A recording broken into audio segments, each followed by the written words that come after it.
जो successful personalities हैं आज की डेट में, उन सब का कहना, हम धार्मिक लोगों का भी कहना यही है कि बच्चों को सफल व्यक्ति बनाओ, सफल इंसान बनाओ।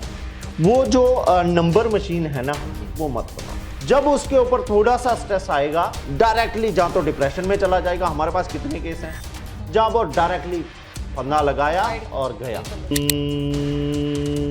ये जो एक्सरसाइज है, ये हमारे दिमाग को, हमारे मस्तिष्क को, हमारे माइंड को स्टेबल कर देती है और बच्चे का माइंड स्टेबल हो जाएगा, एक्टिव हो जाएगा आपका बच्चा। तो हमारे यहाँ तो दादी नानी के द्वारा बताई गई कहानियाँ, शूरवीरों की कहानियाँ या सक्सेसफुल लोगों की कहानियाँ बता के सोने का विधान था। ऐसी कहानियाँ सुना के बच्चा सोए तो पूरी नींद ले, उसका शरीर पूरा आराम से आएगा, बुद्धि उसकी पूरी जो है रेस्ट में आएगी, बॉडी उसकी रेस्ट में आएगी। सुबह आप जितने मर्जी उसको उठा लो। ਬੱਚਿਆਂ ਦੇ ਐਗਜ਼ਾਮ ਸ਼ੁਰੂ ਹੋਣ ਵਾਲੇ ਨੇ, ਚਾਹੇ ਉਹ 8ਵੀਂ ਕਲਾਸ ਦੇ ਹੋਣ, 10ਵੀਂ ਕਲਾਸ ਦੇ ਹੋਣ ਜਾਂ ਫਿਰ 12ਵੀਂ ਦੇ ਹੋਣ ਜਾਂ ਫਿਰ ਕੰਪੀਟੀਸ਼ਨ ਵਾਲੇ ਜਿਹੜੇ ਕਿ ਸਰਕਾਰੀ ਨੌਕਰੀ ਦੀ ਭਾਲ ਕਰ ਰਹੇ ਹੋਣ। ਤਾਂ ਮਾਪਿਆਂ ਨੂੰ ਅਕਸਰ ਆਪਣੇ ਬੱਚਿਆਂ ਦੀ ਚਿੰਤਾ ਰਹਿੰਦੀ ਹੈ ਕਿ ਆਖਿਰ ਉਹ ਕੀ ਕਰਨ ਆਪਣੇ ਬੱਚਿਆਂ ਦੇ ਲਈ ਤੇ ਬੱਚੇ ਵੀ ਕੀ ਕਰਨ ਤਾਂ ਕਿ ਉਹ ਵਧੀਆ ਨੰਬਰ ਲੈ ਕੇ ਪਾਸ ਹੋਣ। ਪਰ ਇਹਦੇ ਲਈ ਕੀ ਕੁਝ ਕਰਨਾ ਚਾਹੀਦਾ ਹੈਗਾ, ਇਸ ਦੇ ਉੱਤੇ ਅੱਜ ਅਸੀਂ ਗੱਲ ਕਰਾਂਗੇ। ਸਤਿ ਸ਼੍ਰੀ ਅਕਾਲ, ਤੁਸੀਂ ਜੁੜਿਓ ਖਬਰ ਵਾਲੇ ਟੀਵੀ ਦੇ ਨਾਲ ਤੇ ਮੈਂ ਤੁਹਾਡੇ ਨਾਲ ਭਾਗਯਸ਼੍ਰੀ। ਤੇ ਅੱਜ ਸਾਡੇ ਨਾਲ ਮੌਜੂਦ ਨੇ ਸਟੂਡੀਓ ਦੇ ਵਿੱਚ पंडित अश्विनी वशिष्ठ, जो कि सानू दसणगे कि बच्चों के लिए सब तो वधिया तरीका की हैगा। जेकर धार्मिक दे नाल जुड़िए तां बच्चों नू किवें तैयारी करनी चाहिए है, समय की हुंदा है, इन्हां सारियां गल्लां दे उत्ते चर्चा करांगे। सब तो पहला स्वागत करदे उन्हां दा, बहुत बहुत स्वागत है अश्विनी वशिष्ठ जी। भाग्यश्री जी नमस्कार आपको भी, और खबर वाले टीवी दर्शक जितने भी देख रहे हैं आप सबको भी मेरी तरफ से नमस्कार है। सबसे पहले हम परीक्षा की उस देवी जिसको हम सरस्वती कहते हैं, उनकी वंदना करते हैं। सरस्वती नमस्तुभ्यं वरदे काम रूपिणी, विद्यारंभम करिष्यामि सिद्धिर्भवतु मे सदा। सरस्वती दिभ्यै नमः। भाग्यश्री जी, आपने जो विषय के ऊपर बात करने जा रहे हो, तो मैं बताना चाहूँगा कि परीक्षा आने वाली है, कॉम्पिटिटिव एग्ज़ाम भी आने वाले हैं। बहुत ज़्यादा वरीड हैं बच्चे, और उनसे भी कहीं ज़्यादा वरीड हैं उनके माता पिता, है ना। तो सबसे पहले मैं कहता हूँ जी, कूल हो जाओ। बच्चे भी कूल हो जाएं और माँ बाप भी कूल हो जाएं। बच्चों को समझें, देखें कहाँ पे उनको परेशानी आ रही है। जो उन्होंने नहीं पढ़ा है उसको आप पढ़ाएं मत, जो उनको पढ़ा है कम से कम वो उनके दिमाग में रहे, इसके ऊपर विचार करें। अच्छा पंडित जी, मेरा सबसे पहले आपसे सवाल यही है कि जो बच्चे हैं पढ़ाई में कमज़ोर होते हैं, उनको ये होता है भी हम सुबह उठे और जो हम याद करना चाहे वो उनको याद हो जाए। आखिर वो ऐसा क्या करे ताकि कोई भी बच्चा, चाहे वो 8वीं क्लास का बच्चा हो या फिर बड़े से बड़ा बच्चा क्यों ना हो, तो उनकी याददाश्त शक्ति के लिए या फिर पढ़ने का सही समय क्या होना चाहिए? वैदिक परंपरा से ही जब से गुरुकुलों की स्थापना हुई है, उनका एक सूत्र था, सूत्र बोले तो फार्मूला था। फार्मूला था नियम, श्रद्धा, स्वाध्याय और संयम इज इक्वल टू सफलता। यानी कि बच्चे को नियम ही बनाए कि पर डे वो करे, उसको कहते हैं नियम। फिर श्रद्धा, यानी कि एजुकेशन के प्रति उसकी श्रद्धा होनी चाहिए। श्रद्धा को कैसे समझाऊं मैं आपको, जैसे आपने देखा होगा हमारे प्राचीन काल में, या हमारी माताएं भी, वो है कि पुस्तक से पाँव लग रहा है तो हम 2 मिनट में जो है ऐसे कर रहे हैं, उसकी वंदना कर रहे हैं। ये हमारी श्रद्धा है कि ये जो पुस्तक है, ये पुस्तक माँ सरस्वती की देवी है, ऐसा हमारे जहन में है, ऐसा हमारे दिमाग में है। तो वो श्रद्धा, और वाकई में ही ये शिक्षा को ग्रहण करके हम भावी जीवन में, भविष्य में एक सफल व्यक्ति बनेंगे, ये श्रद्धा है। फिर तीसरा शब्द आ जाता है स्वाध्याय। स्वाध्याय को अगर भाग्यश्री जी मैं आपको समझाने जाऊंगा कि डेली पढ़ना, हमारे यहाँ नियम है। हाँ, स्वाध्याय डेली रूटीन में उसको, उसके टच में रहना। और चौथा जो आ जाता है वह है संयम। अब विद्यार्थी के लिए कौन सा संयम होगा?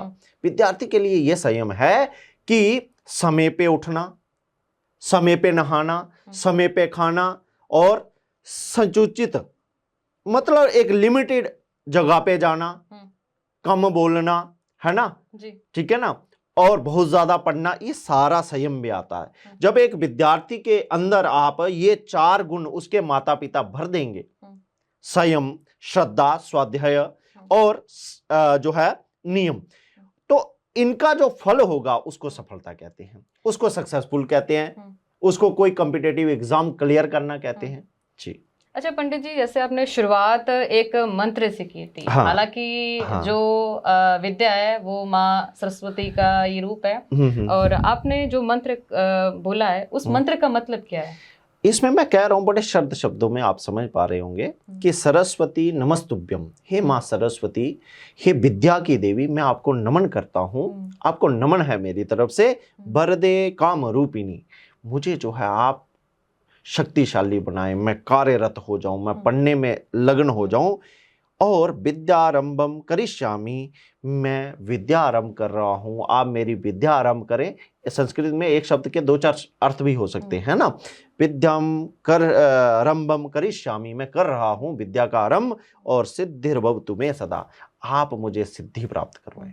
सिद्धि प्राप्त करवाना कि इस परीक्षा में, इस शिक्षा में, इस स्वाध्याय में, इस नियम में, इस कल्प में मुझे जो है आप सिद्धि दें, मैं उसी में लगा रहूं, ऐसा आप आशीर्वाद दें। अच्छा पंडित जी, आज का जो भाग दौड़ का समय चल रहा है जी, माँ बाप अपने बच्चों को कहते हैं भी तू 100 में से 100 नंबर लेकर आ, मुझे 90 से ज्यादा नंबर चाहिए। जी, जी, तो जी। वहां पर बच्चों को क्या फील होता है? क्योंकि बच्चे भी कहीं ना कहीं स्ट्रेस फील करते हैं कि मम्मी पापा ने हमें टॉर्चर किया है, या फिर कह सकते हैं भी दबाव डाला एक तरह का, कहीं वो दबाव बच्चों पर सही असर पालेगा?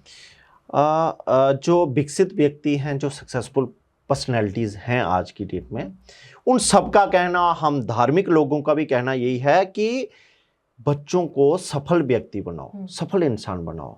वो जो नंबर मशीन है ना, वो मत बनाओ। बड़ा सारे नंबर भी ले लेगा बच्चा अगर, तो आपका उसका माइंड ही आपने स्टेबल नहीं रखा है ना, उसको मशीन बना दिया जी, उससे ज्यादा नंबर लेने हैं जी, 99 लेने हैं जी, 100 में लेने हैं जी, इसमें ये करना है। वो एक मशीन बन जाएगा। जब उसके ऊपर थोड़ा सा स्ट्रेस आएगा, वो डायरेक्टली जहां तो डिप्रेशन में चला जाएगा। हमारे पास कितने केस हैं जहां वो डायरेक्टली फंदा लगाया और गया, है ना। और माँ बाप कहते हैं जी बच्चा हमारा बड़ा होशियार था, बच्चा हमारा जी इतने नंबर लेता था, बच्चे ने वहां पे टॉप किया जी, उस कंपनी में उसकी सिलेक्शन होगी। अरे भाई, आपने तो उसको मशीन बना दिया। अब मशीन जब हीट हुई, जब मशीन हीट लेती है तो क्या होता है? ब्लास्ट हो जाता है। उसका ब्लास्ट हो गया, उसने हीट ले ली। तो उसको एक सफल व्यक्ति बनाओ, उसके अंदर सहनशीलता लाओ, धैर्य लाओ, व्यक्तित्व को निखारे, वो अपने शरीर को बनाए, वो है ना, स्वाध्याय करे, सूर्य को जल दे, मस्तिष्क उसका प्रबल हो। ऐसा व्यक्ति बनाओ उसको जो हर जगह सफल हो। बिल्कुल। कभी वो कहीं पे हार भी जाता है, एक जीवन में लक्ष्य होता है हमारे यहाँ, पुनः प्रयास जीवन को लक्ष्य दिलाता है जी। पुनः प्रयास जीवन को लक्ष्य दिलाता है, ऐसा हमारे वेदों में कहा गया है। तो उस बंदे को ये भी बताओ कि कहीं पहले तो भगवान करे उसकी असफलता आई ना, कहीं पे वो असफल हो जाता है, कम से कम पुनः उठने के लिए उसके पास शक्ति तो हो।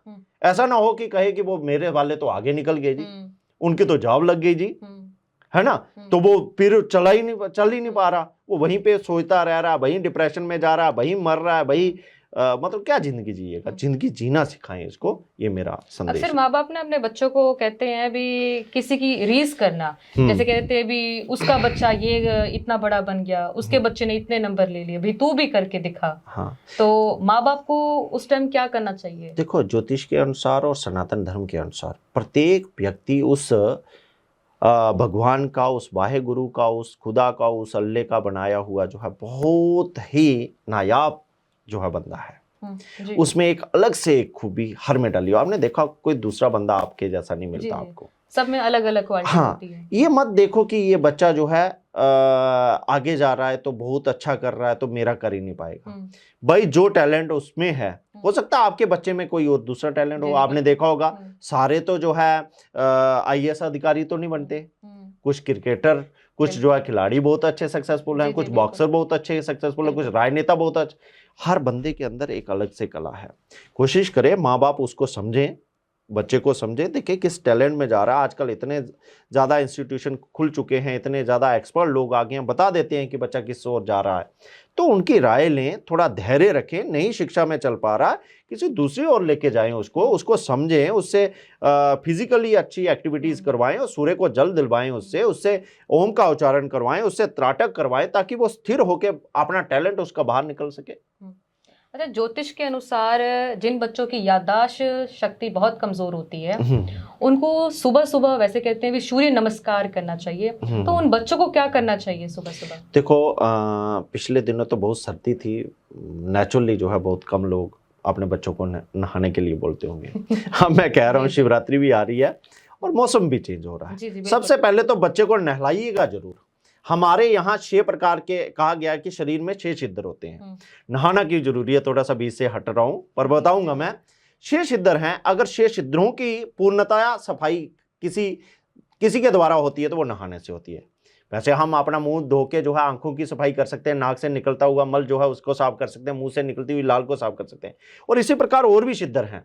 अगर ये पूर्णतया शरीर को स्वस्थ किया जाता है, उन छिद्रों की सफाई, हर छिद्र जो है एक मल त्याग करता है, कान भी, नाक भी, मुंह भी, आंख भी, इसी प्रकार से इन सब की सफाई नहाने से होती है। पहले तो बच्चे को नहलाना सिखाएं, डेली नहलाएं उसको, है ना। कोशिश करें आप गर्म पानी से भी ना नहलाएं, वो भी शास्त्रों में, आयुर्वेदा में अच्छा नहीं माना गया, ताजा पानी। हाँ। उसके बाद बच्चे को कम से कम, मैं ये नहीं कहता घंटों उसको जो है पूजा पाठ में बिठाए रखो, नहीं, थोड़ा सा उससे एक्सरसाइज करवाएं। एक्सरसाइज बोले तो वो जिम जुम वाली नहीं, एक्सरसाइज बोले तो जो है त्राटक, है ना, अनुलोम विलोम, है ना, सूर्य नमस्कार, 12 एक्सरसाइज आप सूर्य नमस्कार, है ना, ये 3-4 चीजें, और दीर्घ स्वर में ओम का उच्चारण, भ्रामरी ऐसे करके आंखों और नाकों कान को बंद करके ऐसे करके करके जो है जैसे भ्रमरा बोलता है, तो ऐसा उच्चारण करवाने से, है ना, ये यूं किया और यूं किया, ये जो एक्सरसाइज हैं ये हमारे दिमाग को, हमारे मस्तिष्क को, हमारे माइंड को स्टेबल कर देती है और बच्चे का माइंड स्टेबल हो जाएगा, एक्टिव हो जाएगा आपका बच्चा। अच्छा, पढ़ने का क्या समय होगा? क्योंकि कोई कहता है भी सुबह जल्दी 5 बजे उठकर पढ़ना चाहिए तभी याद होंगे, या फिर रात के 12 बजे के बाद शांति होती है उस टाइम पढ़ना चाहिए। तो ज्योतिष के अनुसार पढ़ने का सही समय क्या होता है? देखो, ज्योतिष के पीछे सनातन है जी, है ना। सनातन के अनुसार हमें, आपने देखा होगा इस समय ने पूरा सर्कल बिगड़ा हुआ है। ब्रेकफास्ट नाम की चीज ही खत्म हो गई है, बच्चों से, युवा से, बड़ों से, करते ही नहीं लोग। 10-11 बजे उठेंगे, 12 बजे नहाएंगे, उसके बाद कौन सी ब्रेकफास्ट और कौन सा, वो डायरेक्ट लंच पे जाते हैं और वही पिज्जा बर्गर ही हो गया, है ना। सबसे पहले बच्चों का अपना माँ बाप सर्कल ठीक करें। रात को, हाँ, रात को जल्दी सोएं, जितने मर्जी आप व्यस्त हो, सुबह जल्दी आप उठें। सुबह जो क्या होता है, सुबह आपने देखा होगा जितने मर्जी भीड़ भड़के वाले एरिया में भी आप रहते हो ना, तो सुबह का समय फिर भी शांत होता है जी। तारे सितारे शांत होते हैं, वातावरण शांत होता है, और कहते हैं कि उस समय में पढ़ने से हम एज कंपेयर टू दूसरे समय, रात को या दूसरे समय में, वहाँ हम जो है अच्छे से जो है चीज़ को पढ़ सकते हैं और अपने इस मस्तिष्क में, इस सुपर कंप्यूटर में उसको सेव कर सकते हैं, क्योंकि इस समय मन शांत होता है और स्मरण शक्ति जो है वह प्रबल हो जाती है। ऐसा योगा भी कहता है, योग भी कहता है, और संयोग भी ऐसा ही होता है। सुबह का समय क्या होगा? मैं वो तो नहीं बोलूंगा कि 4 बजे ही उठ के बच्चों को पढ़ा दो, वो एक और उनके ऊपर बेचारों को, अगर बच्चा कहीं उठता ही 8 बजे है तो उसको आप 4 बजे एक दिन उठाओगे, वो जो उसने पढ़ना वो भी छोड़ देगा। हाँ, बच्चे को धीरे धीरे 8 से 7 लाएं, 7 से 6 लाएं, 6 से 5 लाएं, और कोशिश करें 4:30-5 बजे के बीच में बच्चा आपका उठ के पढ़ना स्टार्ट कर दे। अच्छा, माँ बाप को आप क्या संदेश देना चाहोगे कि उनको अपने बच्चों के पास ऐसा वातावरण बनाना चाहिए ताकि वो बच्चे अपने आप खुद पढ़े? देखो, जो मेरा अनुभव रहा है और जैसा आप लोग भी बताते हो टीवी के माध्यम से, यहाँ से सुनते हैं, मोबाइल आज बहुत बड़ा कारण है जी। क्योंकि पेरेंट्स, हम लोग जो है खुद मोबाइल नहीं छोड़ पा रहे, तो बच्चों को कहाँ हम, हर घर में है, हर बच्चे के पास है, हर माँ बाप के पास है। और आपने देखा होगा जैनियों में एक व्रत किया जाता है आजकल, वह लोग एक व्रत कर रहे हैं। उन व्रत में जो है ये जितने मोबाइल, जो जितने भी जो हैं इनका व्रत किया जाता है, एक दिन के लिए त्याग दिया जाता है इन सब चीज़ों के लिए जिनके ये है। तो इसी प्रकार जहाँ पे बच्चा सोता है वहाँ पे मोबाइल ना रखें रात को, और ये कोशिश करें कि रात को जब बच्चा सोने लगा है तो वह मोबाइल देख के ना सोए, और सुबह उठते हुए वह मोबाइल ना देखे, ताकि उसका दिमाग ना पूरा रेस्ट में जा सके। आजकल एक और बहुत बड़ी प्रॉब्लम आ गई है कि हम रात को सो के भी सोते नहीं है।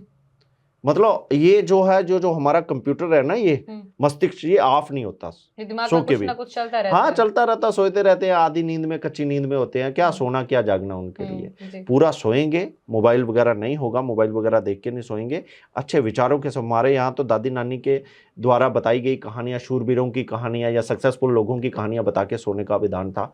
ऐसी कहानियाँ सुना के बच्चा सोए तो पूरी नींद ले, उसका शरीर पूरा आराम से आएगा, बुद्धि उसकी पूरी जो है रेस्ट में आएगी, बॉडी उसकी रेस्ट में आएगी। सुबह आप जितने मर्जी उसको उठा लो, नहला भी लो, उससे जो पढ़ाओगे वो आगे भी जाएगा, पढ़ेगा ऐसा। अच्छा, कुछ बच्चों के जो सब्जेक्ट्स होते हैं सारे तो उनके अच्छे नहीं होते हैं, कुछ बच्चों के फेवरेट होते हैं, कुछ जैसे मैथ जैसे सब्जेक्ट हो गए वो उनको काफी डिफिकल्ट लगते हैं। तो उन सब्जेक्ट को या फिर कोई भी और सब्जेक्ट क्यों ना जिस बच्चे को मुश्किल आती है, तो उनको सरलता से करने के लिए उनको क्या करना चाहिए वैसे? देखो, ये एक तो बच्चे को थोड़ा सा फ्रेंडली लेना पड़ेगा उस विषय में। और मैं अब वैदिक बात कर रहा हूँ, जो सलाह दे रहा हूँ, तो वो तो एक और निकल गया। उससे ओम का उच्चारण करवाएं दीर्घ स्वर में सुबह सुबह।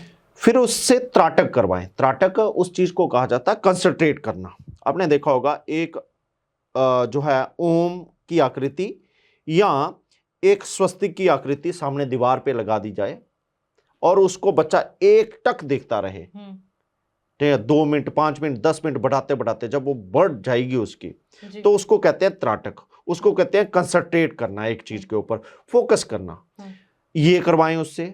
और सूर्य नमस्कार तो हर व्यक्ति को करवाना चाहिए, हर व्यक्ति को करना चाहिए, हर एज फैक्टर के लोगों को करना चाहिए। अब ये 3-4 चीजें बच्चा आपका करना स्टार्ट हो जाएगा, उसका सर्कल ठीक हो जाएगा, रात को जल्दी सोएगा, सुबह जल्दी उठेगा, तो उसको ना मैथ जो है डिफिकल्ट लगेगा, ना साइंस लगेगी, तो सब बच्चा जो है समझना स्टार्ट हो जाए। एक्चुअली प्रॉब्लम यहाँ आ रही है कि बच्चा सही से अंडरस्टैंड नहीं हो पाता, समझता अच्छे से नहीं है, तो वो करेगा क्या आगे। ਤਾਂ ਇਹ ਪੰਡਿਤ ਜੀ ਨਾਲ ਸਾਰੀ ਅਸੀਂ ਗੱਲਬਾਤ ਕੀਤੀ ਹੈ, ਖਾਸ ਕਰਕੇ ਉਹਨਾਂ ਬੱਚਿਆਂ ਦੇ ਲਈ ਜੋ ਕਿ ਐਗਜ਼ਾਮ ਦੀ ਤਿਆਰੀ ਕਰ ਰਹੇ ਨੇ, ਤੇ ਪੇਰੈਂਟਸ ਵੀ ਇਸ ਵੀਡੀਓ ਨੂੰ ਵੱਧ ਤੋਂ ਵੱਧ ਸ਼ੇਅਰ ਜ਼ਰੂਰ ਕਰ ਦਿਓ, ਕਿਉਂਕਿ ਹਰ ਇੱਕ ਮਾਪਿਆਂ ਦੇ ਕੋਲ ਇਹ ਸੂਚਨਾ ਜ਼ਰੂਰ ਜਾਣੀ ਚਾਹੀਦੀ ਹੈ। ਜਿਹੜੇ ਕਿ ਮਾਪੇ ਆਪਣੇ ਬੱਚਿਆਂ ਨੂੰ ਕਹਿੰਦੇ ਨੇ ਕਿ ਤੁਸੀਂ ਵੱਧ ਤੋਂ ਵੱਧ ਨੰਬਰ ਲੈ ਕੇ ਆਓ ਤਾਂ ਹੀ ਤੁਸੀਂ ਜੋ ਕਿ ਅੱਗੇ ਵਧੋਗੇ।